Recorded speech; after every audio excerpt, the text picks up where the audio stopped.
नमस्कार, मेरा नाम है अभयराज और निष्पक्ष दिव्य संदेश के YouTube मंच पर आपका स्वागत है। उत्तर प्रदेश में 9 विधानसभा सीटों पर होने जा रहे उपचुनाव ने बीजेपी और समाजवादी पार्टी दोनों ही के लिए करो या मरो जैसी स्थिति पैदा कर दिए हैं और दोनों ही पक्षों के लिए कॉमन फैक्टर लोकसभा चुनाव के नतीजे हैं।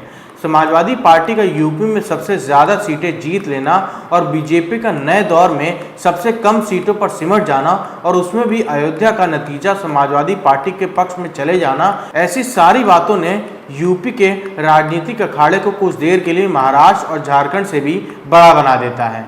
अखिलेश यादव के लिए योगी आदित्यनाथ की अहमियत उतनी ही है जितनी राहुल गांधी के लिए नरेंद्र मोदी का महत्वपूर्ण होना है, क्योंकि इंडिया ब्लॉक के दोनों ही नेताओं को बीजेपी के दोनों नेताओं की वजह से ही अथक परिश्रम और संघर्ष करना पड़ा रहा है।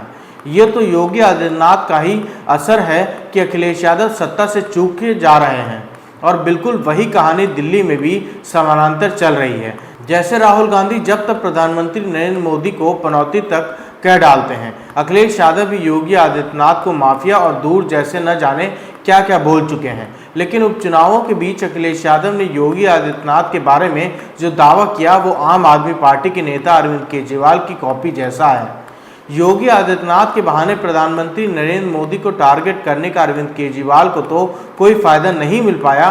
क्या अखिलेश यादव को चुनाव बाद योगी आदित्यनाथ की कुर्सी चली जाने वाली भविष्यवाणी से कोई फायदा मिल पाएगा? अखिलेश यादव का दावा है कि महाराष्ट्र चुनाव खत्म होते ही योगी आदित्यनाथ को यूपी के मुख्यमंत्री पद से हटा दिया जाएगा। ये ठीक वैसा ही बयान है जैसे लोकसभा चुनाव के दौरान अरविंद केजरीवाल के मुंह से सुनने को मिला था। तब अरविंद केजरीवाल ने भी योगी आदित्यनाथ को चुनाव बाद हटाए जाने का दावा किया था, लेकिन उसमें मोदी के साथ साथ केंद्रीय मंत्री अमित शाह का भी नाम लिया गया था। अरविंद केजरीवाल ऐसे समझाने की कोशिश कर रहे थे कि बीजेपी अगर लोकसभा चुनाव जीत भी जाती है तो नरेंद्र मोदी प्रधानमंत्री कुछ ही दिन तक रहेंगे।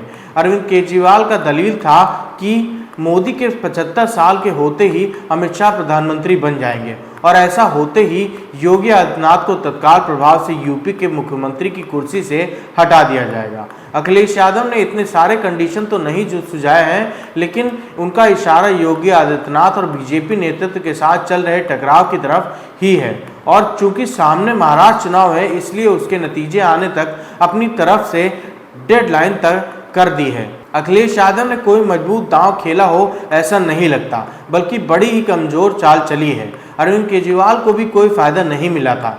वो तो मोदी लहर को काउंटर करना चाहते थे। वो चाहते थे कि दिल्ली के लोग मोदी के नाम पर बीजेपी को वोट ना दें। वो चाहते थे कि लोगों को योगी आदित्यनाथ के भी नरेंद्र मोदी के उत्तराधिकारी बनने पर शक पैदा हो जाए, इसलिए एक सियासी शगुफा छोड़ा था। अखिलेश यादव अपनी तरफ से कहानी सुनाकर ये संदेश देने की कोशिश कर रहे हैं कि अगर योगी आदित्यनाथ मुख्यमंत्री ही नहीं रहेंगे तो उपचुनाव में बीजेपी को वोट देने से क्या फायदा।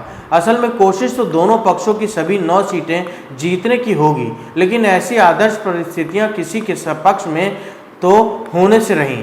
जब वोट जाति और धर्म के आधार पर ही दिए जाने हों तो बीजेपी और सपा दोनों में से कोई भी सबको अपनी तरफ नहीं कर सकता, लेकिन दोनों के लिए सबसे महत्वपूर्ण सीट फिलहाल करहल की है। अगर मिल्कीपुर में भी उपचुनाव होते तो निश्चित तौर पर वो भी हो सकती थी। करहल सीट अखिलेश यादव के ही कन्नौज से सांसद बन जाने की वजह से खाली हुई है। कन्नौज सीट पर बीजेपी ने मुलायम सिंह परिवार के दामाद को टिकट दिया है, जबकि अखिलेश यादव ने परिवार के तेज प्रताप यादव को उम्मीदवार बनाया है। अखिलेश यादव हर हाल में करहल सीट बचाने की कोशिश करेंगे, जबकि योगी आदित्यनाथ जीत कर लोकसभा की हार का बदला चुकता करना चाहते हैं।